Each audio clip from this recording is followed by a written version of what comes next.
हाँ जी। Yes ma'am. Yes ma'am. मैं प्रेयर के साथ थी, दो स्टॅन्झा बाकी थे. हा, माझा आवाज येतोय? मी दिसते तुम्हाला सगळ्यांना?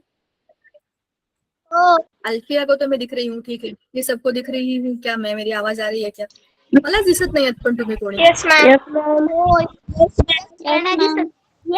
Yes ma'am. हा, येस. कॅमेरा ऑन झाला. कसे आहात तुम्ही? काय करताय नवीन? काय केलं काल दिवसभरामध्ये नवीन?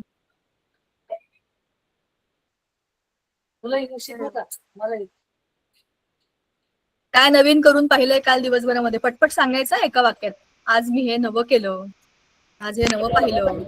एक टेस्ट सोडवली. अच्छा, म्हणजे अभ्यासाचं काम केलं नवीन. रिअल लाईफ मध्ये, प्रॅक्टिकल लाईफ मध्ये काय नवीन शिकलात? काय नवीन केलं? सुट्टी आहे ना, भरपूर वेळ आहे आपल्याकडे.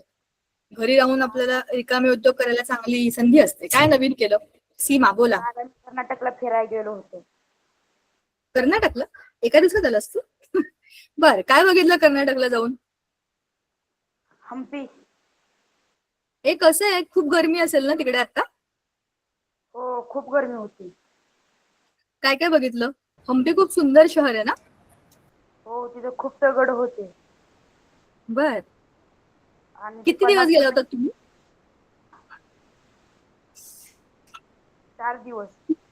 4 दिवस. आणि कुठून गेला होता? ह्याच्या पुण्यावरून. पुण्याहून हम्पी 4 दिवसात परत. अच्छा, गुड. काहीतरी तुला आठवण राहील तिथली अशी एक काय भारी गोष्ट पाहिली होती, असं काय आहे? सांग बरं जरा मला एकतरी एक उदाहरण, काहीतरी एक नाव. तिथे एक कृष्णदेवराय म्हणून तिथे ते राजा होते. ते जन्मले होते, त्यामुळे तिथे एक विठ्ठलाचं मंदिर बांधले होते आणि तिथे एक झाड लावलं होतं.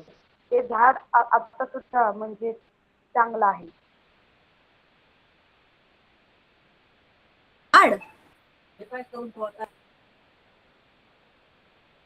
ओके, अच्छा. आणि अजून? खूप छान, थँक्यू. काहीतरी नवीन सांगितलं. बाकी कोणी काही नवीन केलंय का? मॅम मी ना म्हणजे सगळे म्हणजे जिथं वेस्ट गोष्टी वगैरे असतात ना, पेपर पुट्टे यांच्यापासून आहे ना लगोरी बनवलेली आहे कानातले आणि गाड्या बनवल्यात. Very good. काहीतरी नवीन. अच्छा, अजून?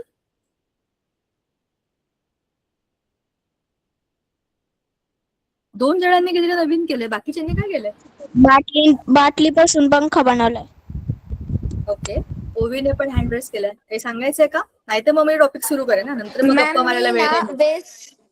मॅम मी ओवी आहे आणि मी वेस्ट पुठ्ठ्यापासून ना वेगवेगळे ना बॉक्स बनवले ते युजफुल आपल्या वस्तू ठेवण्यासाठी आणि त्याला डिझाईन केलेली आहे.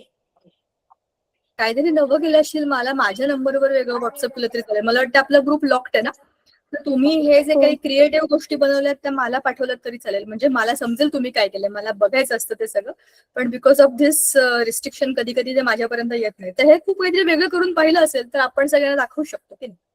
चला मॅम कसं दाखवायचं? मला व्हॉट्सअप करायचं माझ्या नंबरवर. ग्रुपमध्ये मी असेन, दीपिका दीक्षित तांबेकर. माझ्या नंबरवरती तुम्हाला मेसेज करू शकते जे काही केलंय ते. ठीक आहे, चला आता जाऊया विषयाकडे.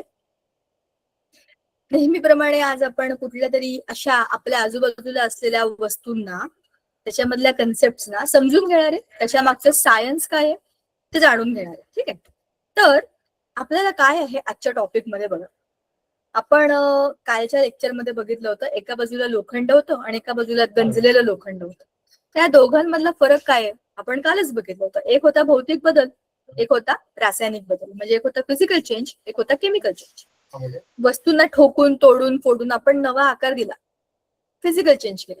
पण त्या गोष्टींमध्ये काहीतरी तुटलं, पूर्णपणे आतली रचना बदलली, काहीतरी नवंच बनलं, ते झालं केमिकल चेंज. आता आपण जे बघणार आहे त्याच्यामध्ये आहे अशाच वेगवेगळ्या गोष्टी आपल्या आजूबाजूच्या. त्याच्यामध्ये आपण फिजिक्स आणि केमिस्ट्री दोघांचं कॉम्बिनेशन बघणार. ठीक आहे, कसं बघा. ह्या चित्राकडे आपण परत एकदा येऊ, सगळ्यात शेवटी येऊ. आता बघा ह्याच्यात काय दिलंय, हे तुम्हाला काय आहे असं वाटतंय? चित्रात बघा, पटकन अनम्यूट करा आणि सांगा काय दिसतंय. सायकलची गंजलेली चेन. सायकलची गंजलेली सायकल घेतलेला आहे आणि त्याच्यावर चेन. सायकलची गंजलेली चेन. रंगवरती आलेला आहे बरोबर, आणि तो करेक्ट वरचा आहे. लोक तुम्हाला सगळ्यांना माहिती आहे सायकल. ओके, हा आता माईक बंद करा. बरोबर सांगितलं तुम्ही, करेक्ट आहे. आपल्याला सगळ्यांना माहिती आहे सायकलच्या चाकाच्या इकडे एक चेन असते, ती गोल गोल गोल गोल फिरते, त्याच्यामुळे चाक पण गोल गोल गोल गोल फिरतं. आता तिथे खिळे पण असतात. खिळे, ती चेन आणि त्याच्या आजूबाजूला असलेला सगळा जो पार्ट आहे त्याच्यामध्ये काय आहे, गंज चढलाय, गंज चढलाय. आपण काल बघितलं होतं लोखंडाच्या त्या विळ्याला गंज चढला होता, तर असंच दिसत होतं की नाही ते. तर याच्यामध्ये आता काय दिसतं आपल्याला, ह्या सगळ्या रचनेमध्ये, सायकलच्या चेनच्या सगळ्या रचनेमध्ये इथे पण गंज चढली.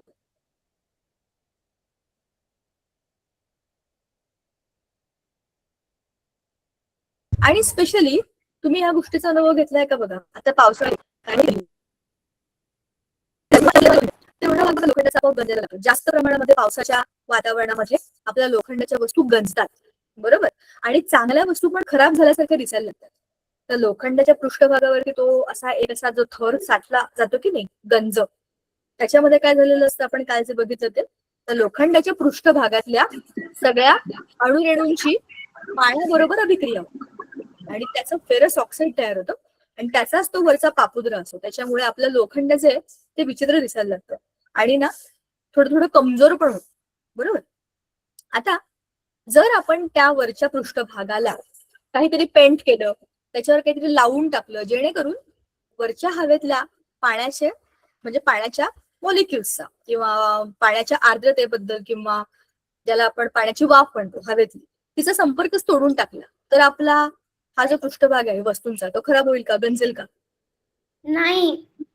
नाही. नाही. मग आपण त्या वस्तूंना नाही. पेंट करतो, बरोबर, बरोबर, करेक्ट आहे. मग आपण त्या लोखंडाच्या वस्तूंना पेंटिंग करतो. तुम्ही बघितलं असेल, थोडं जुनं झालं, ग्रीन व्हील असतात त्याला लोक पेंटिंग करतात, काळा रंग, पांढरा रंग. त्याच्यामुळे काय होतं, त्या रंगाच्या जाड थरामुळे आपल्या लोखंडाच्या पृष्ठभागाचा आणि हवेचा संपर्क आपण कट करून टाकतो. पृष्ठभाग टिकवायला पाहिजे आणि वस्तू पण टिकली पाहिजे, अशा पद्धतीने आपण त्याला पेंट करून वाचवतो. म्हणजे आपण काय करतो, डोकं चालवतो, जुगाड करतो. बघा हे तेच करतायत.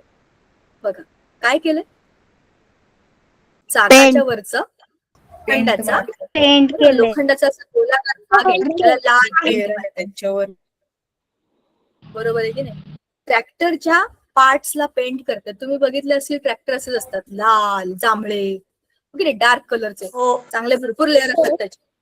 आपल्या कारला कसं जाड पेंटिंग केलेलं असतं, ओके नाही, ते मेटलचेच असतात. त्याच्या पृष्ठभागाचा संपर्क पण तुटतो आणि गाड्या चांगल्या स्मार्ट दिसतात, शायनी बिन. दुसऱ्या याच्यामध्ये काय करतात सांगा बरं जरा. ते भाग गंजू नये म्हणून त्याच्यावर गंजू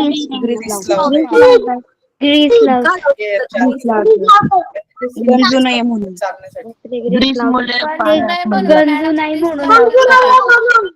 गंजू नाही म्हणून. ग्रीस मुळे ते गंजत नाही. दुसरं ते खूप स्मूथली फिरतं, ओके नाही. पण आपण तूप लावलं, आपल्या हाताला तूप लावलं की कसं गुळगुळीत होईल, तसंच ते स्मूथ असतं बऱ्यापैकी आणि चिकट चिकट असतं. तर ते आपल्या सायकलचे ते जे काही सर्कल्स असतात, ते गोल गोल चक्र, त्याला लावून की ते बरोबर की ते चिकटून राहतं आणि मग आपल्या सायकलला ते गोल गोल फिरवण्याकरता, त्याच्यावरची चेन फिरवण्याकरता मदत करतं. घर्षण कमी पण करतं आणि आपल्या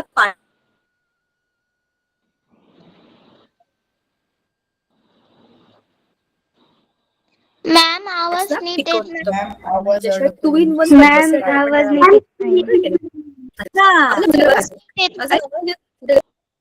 मी माझा कॅमेरा बंद करते थोडा वेळ, मग तुम्हाला येईल कदाचित. बघा येतोय का मला सांगा. वेट. हा, हे दिसतंय चित्र आता व्यवस्थित आणि आवाज येतोय माझा? हो मॅम. Yes ma'am. चला, येस मॅम. चित्रात काय दिसतंय सांगा मला. Explain the picture. पहिल्या चित्रात पाण्यात एक फुला टाकला आहे आणि ढगातून टिपके टिपके पडताना दाखवले आहे. पाण्याचे ड्रॉप पडताना दाखवलेले आहे. बरं, ठीक आहे. दुसऱ्या ह्याच्यात पाण्यात खिळा टाकलेला आहे व त्यात एअर दाखवलेला आहे. मॅम दुसऱ्या पहिल्या चित्रातील ट्यूब मध्ये एअर जात नाही, दुसऱ्या चित्रातील ट्यूब मध्ये एअर जात नाही, पहिल्या चित्रातील ट्यूब मध्ये एअर जात आहे. ओके. तिसऱ्या चित्रामध्ये जाते का मग एअर? मॅम पहिल्या नाही. चित्रामध्ये जे ट्यूब मधलं खिळ आहे त्याला अधिक गंज लागेल. हा.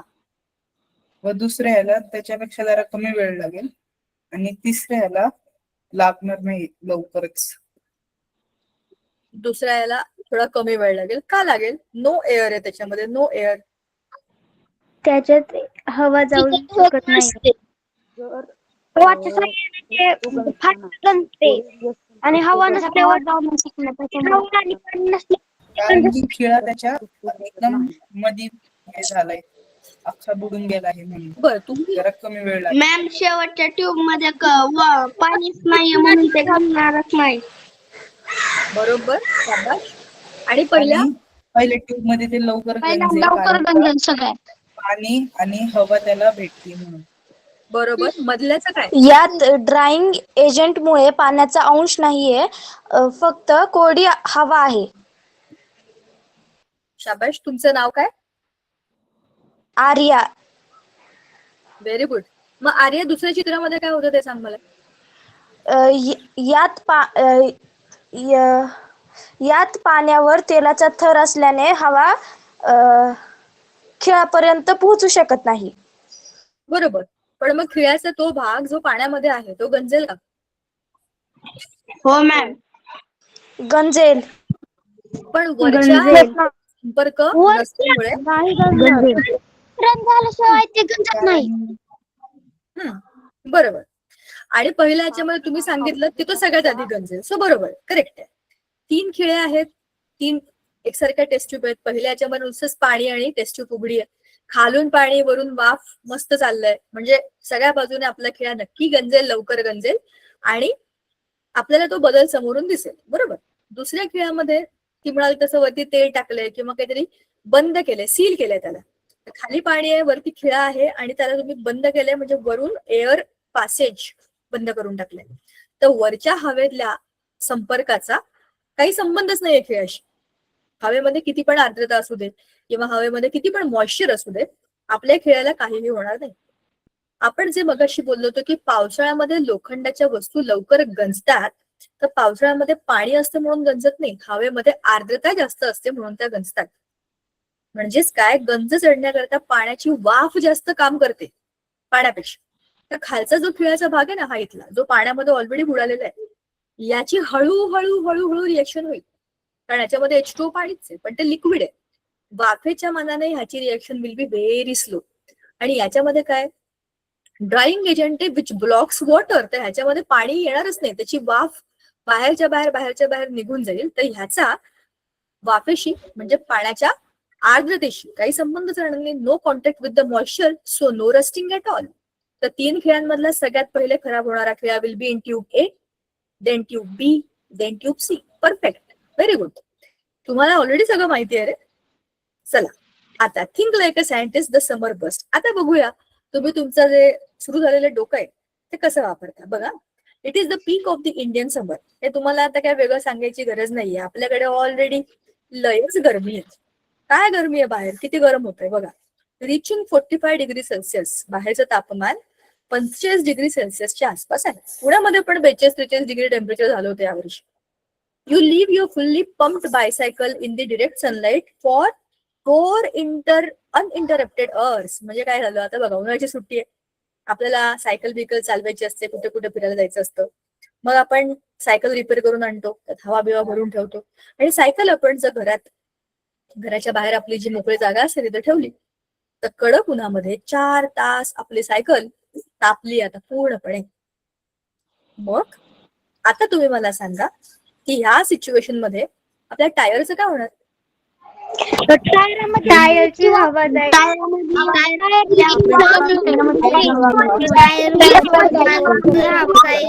टायर पंक्चर होणार. टायर टायर फुटून जाईल. टायरची हवा जाऊन टायर पंक्चर होईल. जी हवा असेल त्याला जाण्यासाठी थोडी थोडी जागा बनत जाईल आणि ती हळूहळू परत बाहेर पडत जाईल त्याची हवा टायरामध्ये. म्हणजेच तर काय म्हणून त्या झालंय, टायरामध्ये टायर पंक्चर होईल. बरोबर, आपलं टायर एक्सपांड होईल, बरोबर. हीटमुळे ते आता फुगेल, त्याच्यामधली हवा ती पण तापली आहे, ती पण जोरजोरात तिकडे तिकडे तिकडे फिरेल. कारण काय, त्याच्यामध्ये हवा अडकलेली आहे ना टायरच्या मध्ये. हवामध्ये काय आहे, types of gases, and what this gases will do, now they are heated. Heated particles मधले मॉलिक्युल्स काय करतात, दे रॅन्डमली मूव्ह, जास्त जोरामध्ये एकमेकांना आपटतात, इकडे तिकडे पळतात, पडतात, आपटतात. शिवाय ते एकमेकांवर आपटून आपल्या रबर म्हणजे रबरच्या सरफेस वरती, टायरच्या सरफेस वरती पण येऊन आपटतील.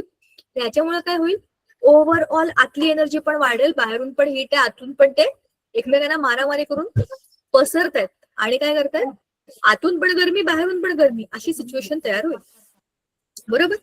त्यांची कायनेटिक एनर्जी आपण त्या दिवशी बघितली होती की नाही, कायनेटिक म्हणजे द एनर्जी ऑफ मोमेंट, बरोबर.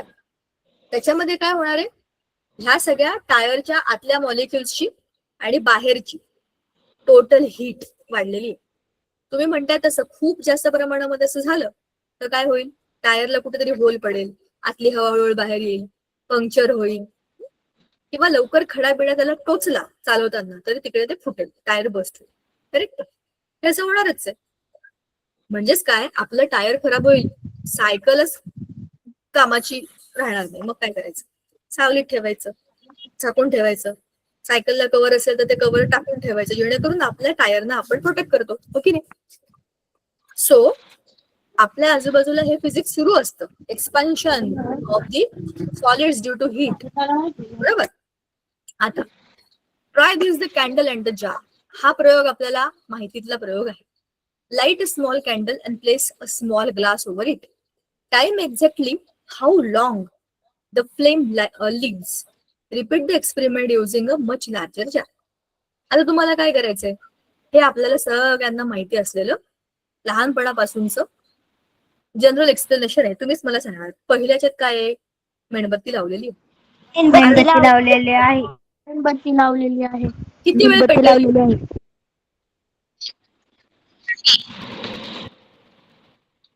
किती वेळ जळत राहणार आहे ही, जोवर ते सगळं पेन वितळत नाही तोवर. मेण वितळत नाही तोवर.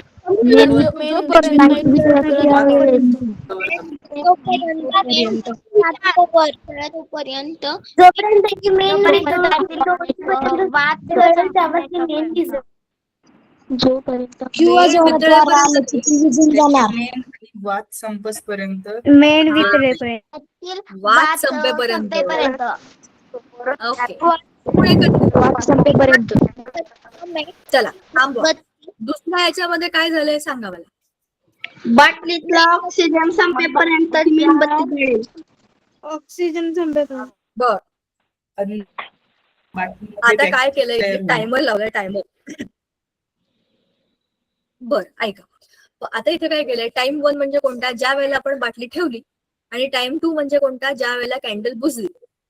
15 सेकंद, 15.42 सेकंद लागले आणि कॅन्डल विझली.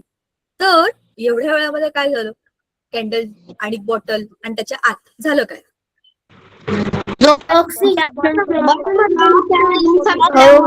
संपायला लागला म्हणून Vacuumचा दाब ज्वलनामुळे संपून गेला. वाढल्यामुळे ते विझून गेलं.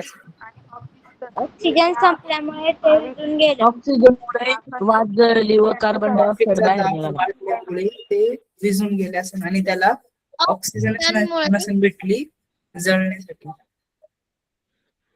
बरोबर.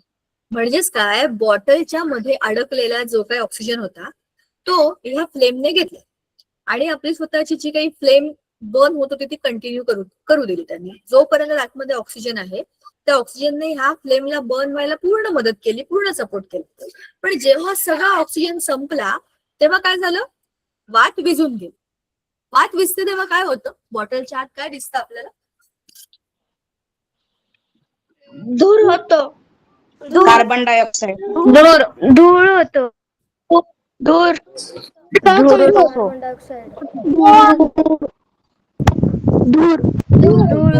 धुरामुळे कार्बन वाढल्यामुळे तिथे ऑक्सिजन प्रमाण तापमान कमी झाले आणि त्यामुळे ती मेणबत्ती विजायला लागली.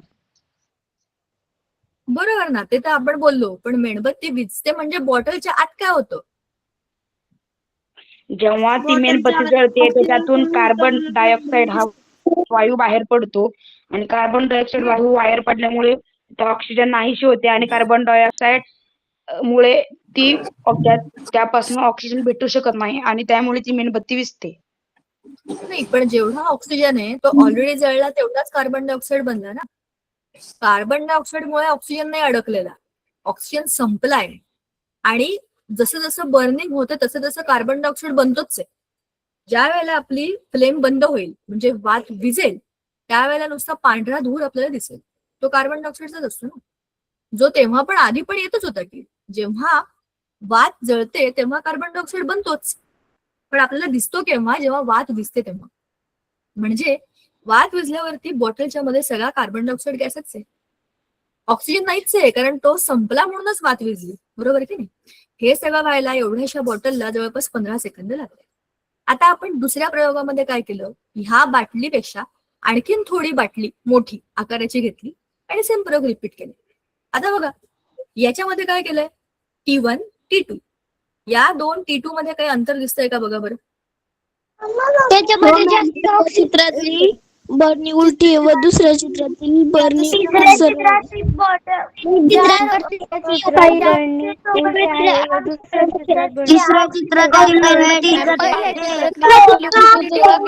बाटली उलटी तेव्हा आवाज जाण्याची शक्यता नाही, दुसऱ्या नंबर आपण ऑक्सिजन आवाज जाण्याची शक्यता आहे.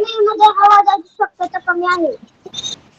काय कसली शक्यता कमी आहे? स्मॉल आहे आणि दुसरी बरणी लार्ज आहे. बरोबर. तिसऱ्या काय कोणीतरी काहीतरी म्हणाले शक्यता हवेच्या दाबामुळे दुसऱ्या चित्रात खूप कमी वेळ राहिली मेणबत्ती. मी सांगते, पहिली बॉटल उलटी ठेवली त्यामुळे हवा जाण्याची शक्यता कमी आहे आणि 2 नंबरची बॉटल सरळ ठेवली म्हणून हवा जाण्याची शक्यता जरा जास्त आहे. पण का बरं ना? त्या दोघांना पण आपण झाकण लावून बंद केलं तोंड त्याचं, बाटली सरळ ठेवली आपण आणि त्याचं झाकण बंद केलं फक्त, तर कशाला हवा बाहेर जाईल? कारण एक बाटली बारीक आहे आणि एक बाटली मोठी आहे. एक बॉटली स्मॉल आहे आणि दुसरी बॉटल लार्ज आहे. ऑक्सिजन जास्त ऑक्सिजन असेल त्या बाटलीत मोठ्या बाटलीत जास्त प्रमाणात असेल. ऑक्सिजन असेल, छोट्या छोटी बाटलीत बाटली जास्त प्रमाणात ऑक्सिजनचे प्रमाण कमी आहे, परंतु मोठी जास्त बाटली प्रमाणात ऑक्सिजन असेल. मोठी असल्यामुळे त्याच्यात ऑक्सिजनचं प्रमाण जास्त आहे. ओके, आता असं त्यांनी जे सांगितलं त्या सगळ्याचं मी तुम्हाला आता एक्स्ट्रॅक्ट सांगते आणि मी जे विचारलं त्याचं उत्तर कोणीच दिलं नाही, त्याच्यामुळे ते मीच सांगते. ऐका, तुम्ही जे सगळं सांगितलं तुमचं लॉजिक अनेक पद्धतीने चाललं आणि मला खूप मज्जा आली. बाटली सरळ ठेवली, उलटी ठेवली निरीक्षण म्हणून खरंच चांगलंय, बरोबर आहे.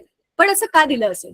प्रयोगामध्ये रिझल्ट सेमच येणार आहे, तुम्ही बाटली सरळ ठेवा नाही तर उलटी ठेवा, मेणबत्ती विझणारच. का विझेल?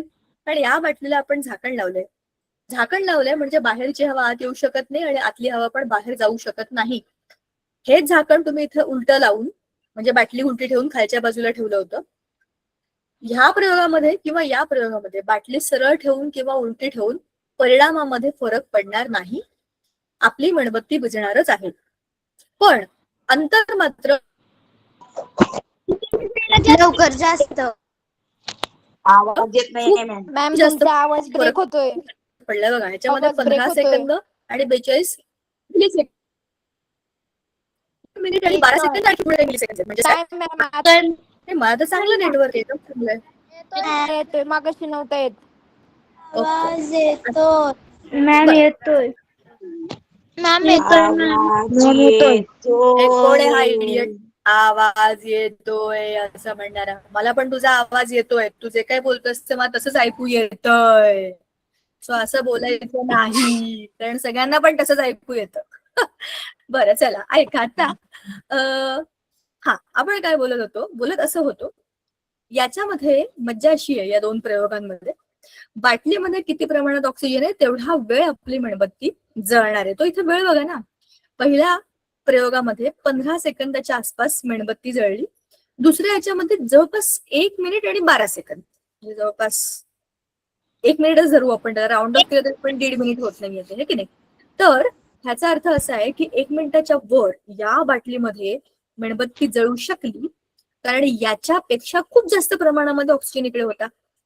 बरोबर. मग इथे वरती एक इक्वेशन दिलेलं आहे, V large is greater than V small. तर व्ही म्हणजे काय? व्हॉल्यूम.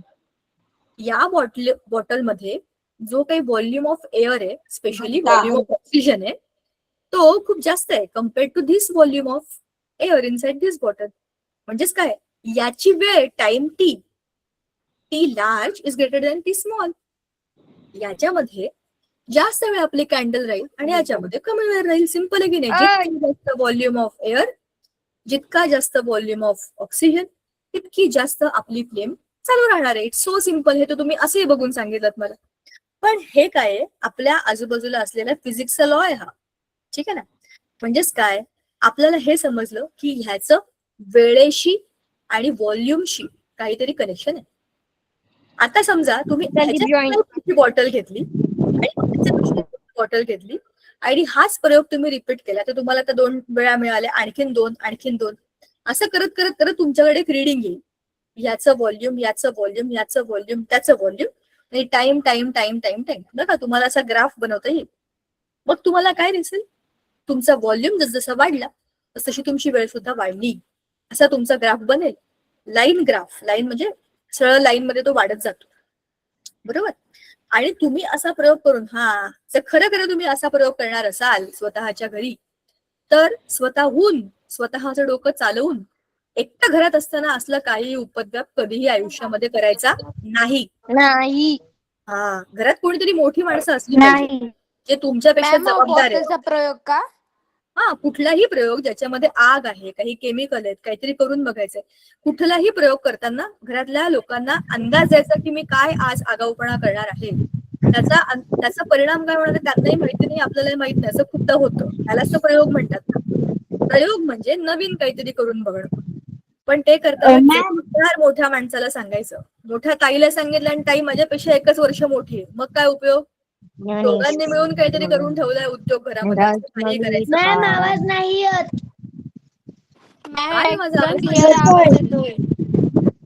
एकदम मॅडम आवाज येतोय. आवाज येतोय मॅम. करायचा. Okay, thank you. मॅडम मला आवाज येतोय. ओके, माईक बंद करा सगळ्यांनी आपापले. मॅम, डेन्सिटी, मास आणि व्हॉल्यूम मध्ये काय हो? सांगते, सगळं सांगते.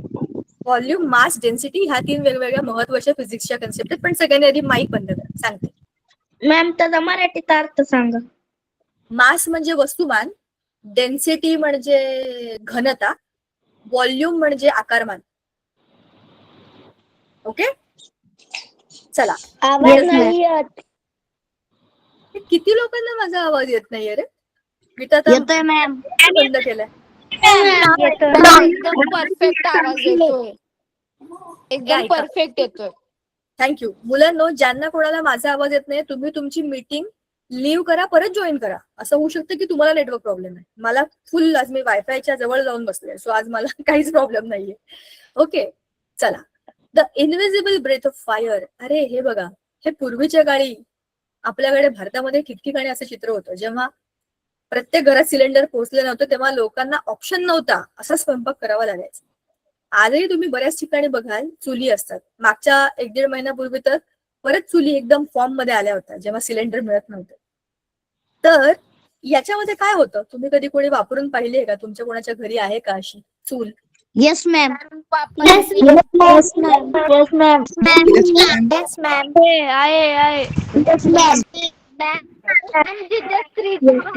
त्याला आपण फुकणी म्हणतो.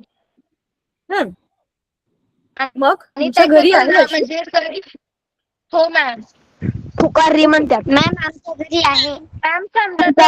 मॅम, आमच्या पण जेवढं त्याला सांगितलं तेवढं जास्त व्हेरी गुड. पण वापरतात मॅडम.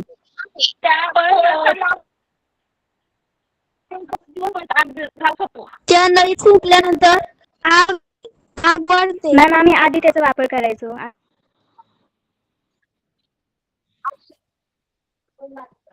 हो, म्हणजे डेंजरस नाहीये का? नाही. आहे मॅम. नाही. नाही अच्छा, स्वयंपाक-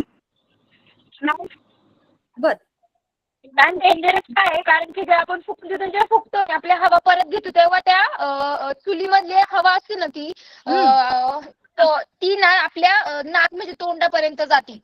आपल्या तोंडाला हे त्याच्यामुळे थोडी डेंजरस येते. म्हणजे ते याने आपल्याला चटका पण लागू शकतो. हो लागू शकतो. हो मॅम. बापरे. शिवाय हो लाकडाचा मॅम पण चटका लागू लागतो. शकतो. मॅम आम्ही हे एक्सपिरियन्स घेतलेला आहे. म्हणून त्याला बापरे. जेव्हा आपण फुकायचं ते लांबून किंवा कोणत्या तरी पाईपाने फुकायचं. अरे बापरे. पण म्हणजे याचा अर्थ असा आहे की ज्या ज्या बायका असा स्वयंपाक करतात त्या किती रिस्की काम करतात यार. डेंजर ना. पण भारी आहे. हो तर सिलेंडर आल्यामुळे आपल्याला या गोष्टीची तीव्रता समजत नाही.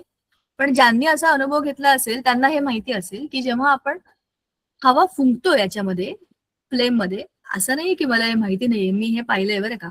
आमच्या घराच्या आजूबाजूला पण खूप लोकांनी चूल केली आहे. मी पण विचार केला होता पण म्हणलं ये अपने बस की बात नहीं है यार, ये कौन लकड़ी वकड़ी लेके आएगा, इधर कितना टाइम लगेगा वो भी पता नहीं अपने को. याच्यावर स्वयंपाक करायला किती वेळ लागेल, कुकर व्हायला किती वेळ लागेल. मॅम आग लागत नाही लवकर त्याची, त्याला खूप हो ना. ट्राय करायला लागतो, लगेच नाही लागत आग. आणि शिवाय एकदा ते हो चांगलं मॅडम. की आपण किती वेळ म्हणजे घरात 4 माणसांच्या स्वयंपाका करता त्याला पेटवण्याकरताच अर्धा वेळ जाईल. ते पेटलं की त्याला किती वेळ लागेल बनायला ते पण माहित नाही. मॅम गॅस वाया जाणार. गॅसवरती जेवढं पटकन होतं आणि त्याच्यात दुप्पट तिप्पट वेळ चुलीवरती व्हायला याचे लागतो. बेनिफिट पण आहेत बरोबर आहे. आणि याचे नुकसान पण आहे. त्याचं बेनिफिट काय आहे? धुरामुळे डोळे लाल पण होतात मॅडम. होतंय pollution. डोळ्यातून पाणी चुलीमुळे येतं. आपल्या मॅडम डोळ्यांना, धुरामुळे नाकाला आणि तोंडाला खूप त्रास होतो. पण याचं बेनिफिट काय आहे? मॅडम धुरामुळे मॅम धुरामुळे श्वास पण नीट घेता येत नाही. त्यामुळे ग्लोबल वॉर्मिंग सुद्धा होऊ शकते. मॅडम धुरामुळे श्वास पण नीट घेता येत नाही. हो बरोबर आहे. याच्यावरती मला बापरे. मॅम तुम्ही त्याच्यामुळे कार्बन डायऑक्साईड वाढतो आणि ग्लोबल वॉर्मिंग होऊ शकतो. बापरे. Global warming. झाडं पण कापली जातात त्याच्यामुळे जास्त. हा याच्यात आणि लाकडं मॅडम टाकतात ना. धुरामुळे प्रदूषण सुद्धा वाढतं. बरोबर आहे.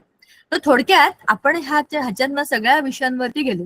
पण आता आपल्या मुख्य मुद्द्याकडे येऊया. बघा आपल्याला जर आता तुम्ही तुमच्यापैकी खूप लोकांनी हे पाहिलंय, खूप लोकांनी स्वतः अनुभवलं पण आहे.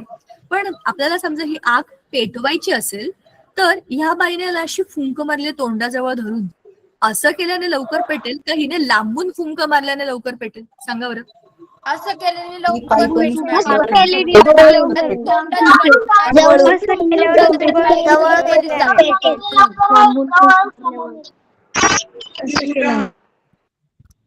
लांबून फुंकल्यावर येस. केली बरं. नाही ऐका. लांबून फुंकल्यावर होईल. ती बाई बरोबर आहे. ऐका ऐका. लांबून फुंकल्यावर लवकर होईल. चला आपण आता लॉजिकली सॉल्व्ह करूया हा प्रश्न मी तुम्हाला जो विचारला. आपण श्वास घेतो तेव्हा आपण ऑक्सिजन आत घेतो. आपण तवलून हे केला तर वायू डायरेक्ट त्याच्यापर्यंत पोहोचू शकणार नाही, आजूबाजूला जाईल. पण जेव्हा आपण त्या त्याच्या वायू सरळ दिशेने त्याच्यातच जाईल, त्यामुळं जास्त हवा लागेल आणि तो लगेच पेटेल. नाही ना, पण प्रश्न उलट आहे. आपण श्वास घेतो तेव्हा आपण ऑक्सिजन घेतो आणि आपण उच्छ्वास करतो तेव्हा आपण कार्बन डायऑक्साईड सोडतो. जर मला आग पेटवायची तर मला ऑक्सिजन द्यायला पाहिजे.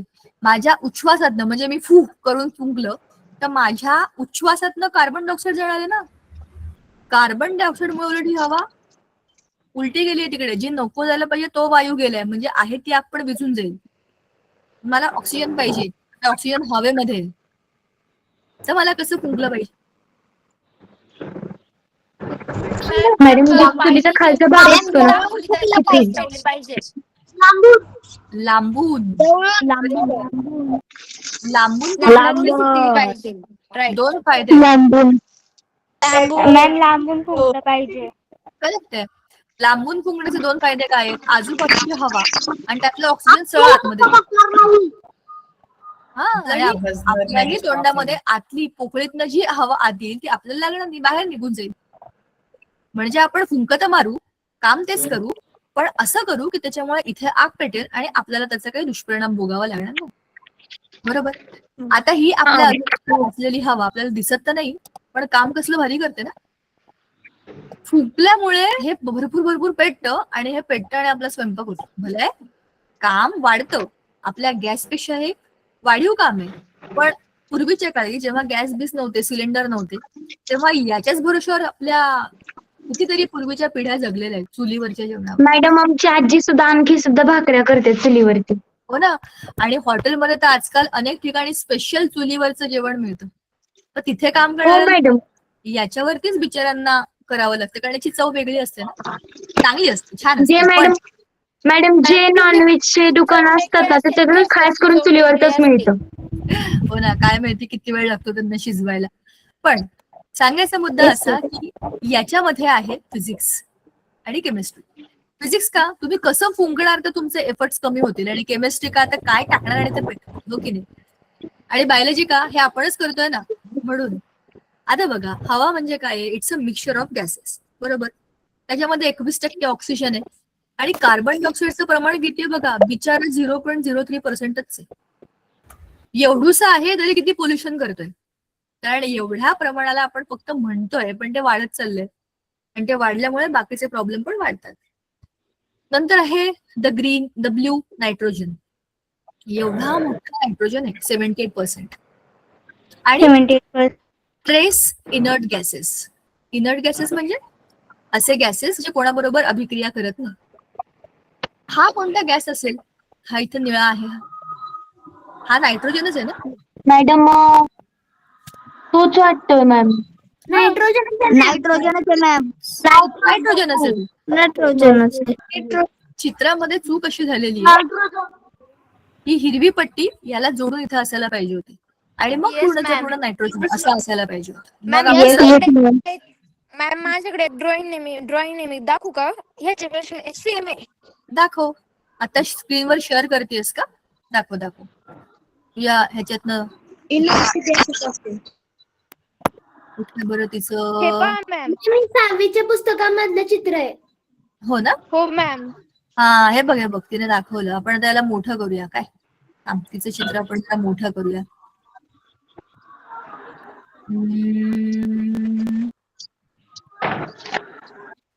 मॅम माझ्याकडे पण आहे हे चित्र.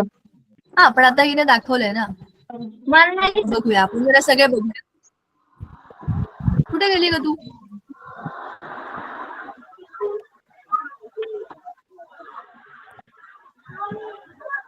अरे मॅम मला दिसत आवाज नाही. ओके, मलाही काय दिसत नाही, पण तुम्हाला माझी स्क्रीन दिसतीये ना. हा ma'am. Yes ma'am. Yes ma'am. आता ही स्क्रीन मला काही दिसत नाहीये, कुठेतरी किती वाटतं. जाऊ दे, ठीक आहे. मी जरा स्टॉप शेअरिंग करते आणि परत माझं दाखवते, म्हणजे मला जे दाखवायचंय माझं पीपीटीचं पेज ते बरोबर. हा, आता दिसलं बघे सपनाचं, मग अशी दिसत नव्हतं. हा, हे बघा तेच चित्र आहे, फक्त त्याच्यामध्ये ते करेक्ट एका ठिकाणी आले आणि बाकी सगळ्याच्या हा मॅडम. Nitrogen correct. चलो, जे मगाशी बोललो ते बरोबर होतं, म्हणजे की निळा भाग सगळा एकत्र पाहिजे. चलो, आता जाऊया आपल्या पुढच्या मुद्द्याकडे. तर मुद्दा असा आहे की हवा हे अनेक वायूंचं मिश्रण आहे. Air is a mixture of gases. So याच्यामध्ये आता रिॲक्शन हीट, ऑक्सिजन आणि फ्युएल, म्हणजे उष्णता आणि इंधन आणि ऑक्सिजन, या सगळ्यांमुळे आपल्याला केमिकल रिएक्शन्स बघायला मिळतात. एक तर तुम्ही हीट वाढवली की मॉलिक्युल्स एकमेकांच्या जवळ येतील. फ्युएल म्हणजे पेट्रोल, डिझेल, हे तुम्ही जाळणार म्हणजे काय करणार, त्याला ऑक्सिजन देणार, त्याला गरम करणार आणि मग तुमचं इंजिन चालू होईल, बरोबर. मग it has mass, volume and scattered particle. Air मध्ये काय, अनेक गोष्टींचं मिश्रण आहे. ह्या सगळ्या गॅसेसना स्वतःचं मास आहे, त्याचं व्हॉल्यूम आहे, आणि त्याच्यामध्ये अनेक पार्टिकल्स, धुळी बिळीचे कण असतात ना, असे अनेक पार्टिकल्स स्कॅटर्ड म्हणजे इकडे उडणारे.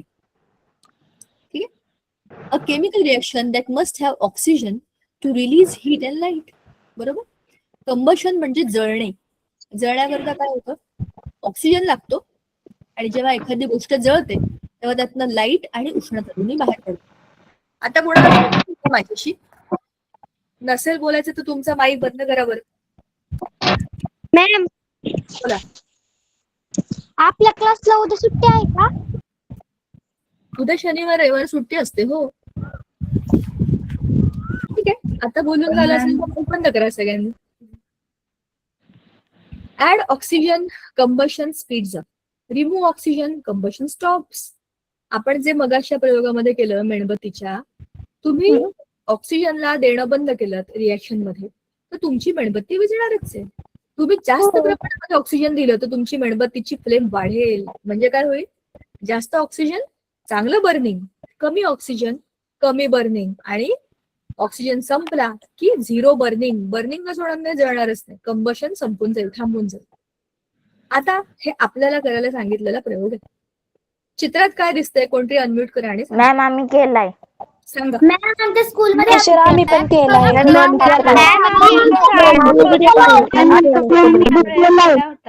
ते जे ना मेणबत्ती पाहिलं मॅम जो पहिले दिसतंय की त्याच्यामध्ये ते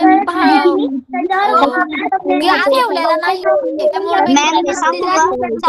दुसऱ्या ग्लास ठेवल्यामुळे थोड्या वेळ चालू शकते, तिसऱ्या पाणी नाही चालू शकत.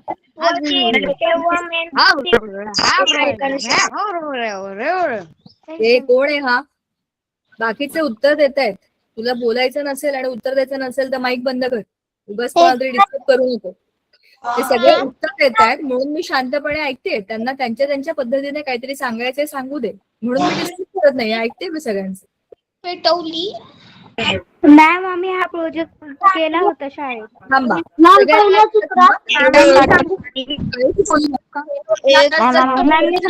हवेचा दाब पाण्याला ओढत आहे.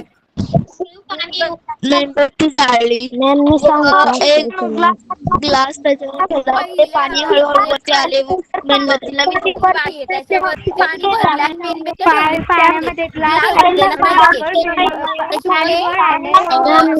पण जर आपण दुसऱ्या ह्याच्यामध्ये पाहिलं तर ग्लास ठेवला त्याच्यामुळे मेणबत्ती थोडा वेळ चालू शकते. तिसऱ्या ह्याच्यात पाहिलं तर पाणी झालं सगळ्यांचं बोलून. याला काय म्हणतात माहिती आहे? हिंदी बजार. एकाच वेळेला सगळे बोलतात, कोणाला कोणाचं काहीही ऐकायचं नाही. चैतन्य सांग. टीचर मी सांगू? थांबा, आता तो चैतन्य काहीतरी सांगतो, त्याला सांगू द्या. बाकीच्याने जरा शांतपणे ऐका. चला सांगा. सांगू मी? सांग. मॅम पहिल्या ह्याच्यात मेणबत्ती पाण्यात ठेवलेली आहे, दुसऱ्या ह्याच्यात मेणबत्ती पाण्यात ठेवून त्याच्यावर ग्लास ठेवल्यावर पाणी हळूहळू वर येत जाते व ऑक्सिजन लेवल कमी होत जाते, त्यामुळे पाणी वर आल्यावर मेणबत्ती विझते. बर, आता काही राहिलंय का याच्यामध्ये? टीचर मी सांगू? सांगा. एका डिशेमध्ये थोडेसे पाणी ठेवले आहे, त्यात मेणबत्ती उभी करून ठेवलेली आहे. पेटत्या मेणबत्तीवर काचेचा ग्लास पालथा ठेवला. थोड्या वेळाने मेणबत्ती विझते आणि डिश मधील पाणी ग्लासाच्या आत वर चढते. ऑक्सिजन मेणबत्ती जळण्यासाठी ग्लासच्या आतील दाब ऑक्सिजन कमी वापरला जातो. ऑक्सिजनच्या संपल्यामुळे ज्वलन थांबते आणि ग्लासच्या आतील हवेचा दाब कमी होतो. बाहेरील हवेचा दाब जास्त असल्यामुळे ते पाणी वर येते. मॅडम या प्रोजेक्टला आम्ही हवेचा दाब असं नाव दिलं होतं. मग आता तुम्हाला ह्याचे काय एक्सप्लेनेशन द्यायचंय सांगा मला. हवेचा दाब सांगा. म्हणजे हवा जर एखाद्या जागा अशी कोंडून ठेवली की जे एकदम असा मोठा दाब तयार होतो. त्या दाबामुळे ऑक्सिजनचे प्रमाण कमी होत जातं आणि इतर वायू जरा दाबामध्ये मिस बघा, पहिल्या आपल्या ज्या डिश मध्ये आपली कॅन्डल आहे तिथे आजूबाजूला मोकळी हवा आहे आणि भरपूर ऑक्सिजन आहे. आपली कॅन्डल पूर्णपणे जळत राहील जोपर्यंत कॅन्डल पाण्याला टच करत नाही तोपर्यंत. जेव्हा आपण त्याच कॅन्डलच्या भोवती एक काचेचा ग्लास ठेवला तर काय झालं? एवढ्याच प्रमाणातली हवा आता आपल्या फ्लेमला मिळाली. एवढ्या हवेमध्ये जेवढं केवढं ऑक्सिजन आहे तेवढं घेऊन आपली फ्लेम काम करत राहील, चालत राहील, बरोबर. पण याच्यामध्ये काय होतं? ज्वलनामुळे हवा तापते. तापलेल्या वस्तू वर वर वर वर जातात, हलक्या होतात ना. त्याच्यामुळे खालच्या बाजूला हवेचा दाब कमी कमी होत जातो. हवेचा दाब कमी झाला की पाण्याला आत घुसायला स्कोप मिळतो. हळूहळू वरचं ऑक्सिजन संपत जातं, मेणबत्ती विझून जाते, पण हळूहळू पाणी पण वरती आलेलं असतं. कशामुळे? तापलेल्या हवेचं लाईट म्हणजे hot air becomes light in the weight. त्याचं वजन कमी झालं की ती वरच्या वरच्या वरच्या बाजूला जाऊन सरकते आणि खाली जी पोकळी निर्माण होते तिथे स्वाभाविकपणे खाली जास्त दाबाने पाणी आहे ते वरती चढतं. बरोबर ना? तर हवेचा दाब, पाण्याचा दाब आणि गरम झालेली हवा ही हलकी होते आणि वर जाते. ह्या अनेक गोष्टी इथे आहेत. पाण्याला आपण अडकवलं याच्यामध्ये कारण की पाण्याला स्वतःहूनच वर घुसायचं होतं. असा हा प्रयोग आहे. आता बघा, इथे ही आग पेटलेली आहे, त्याला तुम्ही पंख्याने हवा घालता आणि दुसऱ्या ह्याच्यामध्ये त्याच आगेला विझवण्याकरता तुम्ही त्याच्यावर ब्लँकेट टाकलं. याच्यामध्ये तुम्ही काय करताय? आजूबाजूची हवा मुद्दाम ढकलताय त्या फ्लेमकडे, जाऊ दे जाऊ दे जाऊ दे आणि हिला चांगलं मोठं होऊ दे. दुसऱ्या ह्याच्यामध्ये आहे त्या हवेचा आणि आगीचा संपर्कच तोडून टाकतो आपण जेव्हा ब्लँकेट टाकतो. ब्लँकेट खूप जाड असतं, जड असतं, ते जेव्हा आगीवर पडतं ते स्वतः जळायला लागतं, पण ते जळेपर्यंत बाहेरच्या ऑक्सिजनचा संपर्क भिजतो आणि ही आग आपोआप भिजून जाते. म्हणजेच काय? तुम्हाला पेटवायचं असेल तर हवा द्यावी लागेल. एखाद्या वेळेला तुम्ही बघितलं असेल जे निखारे असतात की नाही पेटलेले, त्यांना पण हवेने तुम्ही अशी हवा देत राहिलात जोर जोरात फॅनने किंवा पेपरने, वहीने, तर ते पुन्हा पेटतात. कारण ते आतून गरम असतात, तापलेले असतात, त्याच्या आतमध्ये आग असतेच, पण वरच्या पृष्ठभागावरती काळ्या काळ्या रंगाचा थर जमा झालेला असतो. तुम्ही जर त्यालाही जोरात हवा दिली तर काय होतं? त्याच्या आतली जी उष्णता आहे ती बाहेर यायला लागते आणि त्या उष्णतेचा ऑक्सिजन बरोबर संपर्क आला की तिथे परत ठिणगी पेटते आणि पुन्हा आग लागते. म्हणजेच काय? गरम वस्तूला तुम्ही परत आग लावून पेटवू शकता आणि आग वाढवू शकता. उलट पक्षी आग विझवण्याकरता तुम्हाला काय करायला पाहिजे? हवेशी संपर्क तोडायला पाहिजे. मग आपल्या आजूबाजूला तुम्ही बघितलं असेल त्या अग्निशमन करणाऱ्या गाड्या असतात ना, त्या काय मॅम करतात? मातीने ते सुद्धा मारतात. आग विझवता येते. बरोबर. पाणी मारतात, माती टाकतात, एखादी ब्लँकेट टाकतात. किंवा असं मॅडम कार्बन कुठल्याही डायऑक्साईड झाडाचा ब्लँकेटला हिरवा ढाळा घेतला ना त्याने सुद्धा आग विझते. कशाने? एखाद्या गार जार म्हणजे कडुलिंबाचेच उदाहरण देते मॅम. हा. त्याचा जर एक असा फांडा मोडला आपण मोठा आणि ते जागेवर मारलं ते विझतं. अच्छा. किंवा कार्बन डायऑक्साईड गॅस असतो, ते लाल लाल सिलेंडर तुम्ही बघितले असेल मॉलमध्ये, शाळेमध्ये, गव्हर्नमेंट फायर एक्सटिंग्विशन मध्ये. बरोबर. Fire extinguisher, correct. बरोबर. त्याला म्हणतात फायर अग्निशमन यंत्राने पण विझवता येते. अनेक ठिकाणी असे असतात लावलेले ते लाल लाल डब्बे. आग लागली थोडीफार छोटी मोठी की ते त्याला स्प्रे करतात, त्यातनं कार्बन डायऑक्साईड बाहेर येतो आणि आग आपोआप विझून जाते. म्हणजेच काय? आपण मॅम त्याला अग्निशमन यंत्र म्हणतात. आणि त्याला मगाशी कोणतरी म्हटलं ते पण बरोबर आहे, फायर एक्सटिंग्विशर. एक्सटिंग्विश म्हणजे बंद करणे, बुजवणे. आता बघा, आपण दोन गोष्टी पाहिल्या. एक आहे फिजिकल चेंज, एक आहे केमिकल चेंज. फिजिकल चेंज हा रिव्हर्सिबल आहे. आपण बघितलं होतं की त्याचा शेप बदलला किंवा त्याचा आकार बदलला, त्याचं स्टेट ऑफ द मॅटर बदललं, तरी पण त्याच्या रचनेमध्ये काही बदल होत नाही. तुम्ही बर्फाचं पाणी करू शकता आणि पाण्याचा पुन्हा बर्फही करू शकता. बरोबर. पण केमिकल चेंज मध्ये तुम्हाला परत फिरता येत नाही. It is a one way process. पूर्णपणे एक नवा पदार्थ बनतो, जो बनतो तो तसाच राहतो, तो परत मागे येत नाही फिरून. आणि आता आपल्या लॅबमध्ये, the world is your laboratory, तुमच्या आजूबाजूला एवढ्या गोष्टी आहेत. आता तुम्ही जेव्हा तुमच्या घरी स्वयंपाक करेल नाही संध्याकाळी, किंवा तुम्ही जाल मदत कराल, काहीतरी करून बघाल, स्वतःहून स्वयंपाक पण कराल एखाद्या वेळेला, तर तुमच्या घरामध्ये स्वयंपाक, बोला. आम्हाला येतो स्वयंपाक. शाबाश, मला पण येतो स्वयंपाक. सगळ्यांना यायला पाहिजे, बेसिक येते, यायलाच पाहिजे. मला पण येतो. Very good. आईचं दुकान किंवा कर लागायचं थोडस. हा, आपल्याला खूप नव्या नव्या गोष्टी बघायला मिळतात, शिकायला मिळतात, म्हणून करायचं. तर याच्यामध्ये काय मज्जा असते? आज जेव्हा तुम्ही स्वयंपाक कराल किंवा आईला मदत कराल, तेव्हा तुमचा गॅसच्या बर्नरकडे नीट लक्ष देऊन बघा. कोणत्या रंगाची फ्लेम आहे, त्या फ्लेमचा रंग बदलतो का? जी भांडी तुम्ही त्याच्यावर ठेवणार आहे त्याच्यावरती काजळी जमते का? नाही जमत तर का नाही जमत? मग काजळी जमवायची असेल तर तुम्हाला कशी आग लागायला पाहिजे, कसं पेटवायला लागेल, हा, हे सगळं बघा आणि विचार करा. ठीक आहे. तर आज आपला टॉपिक इकडे संपला. पुढच्या वेळेला आपण भेटू पुढच्या आठवड्यामध्ये मॅम बहुतेक हो.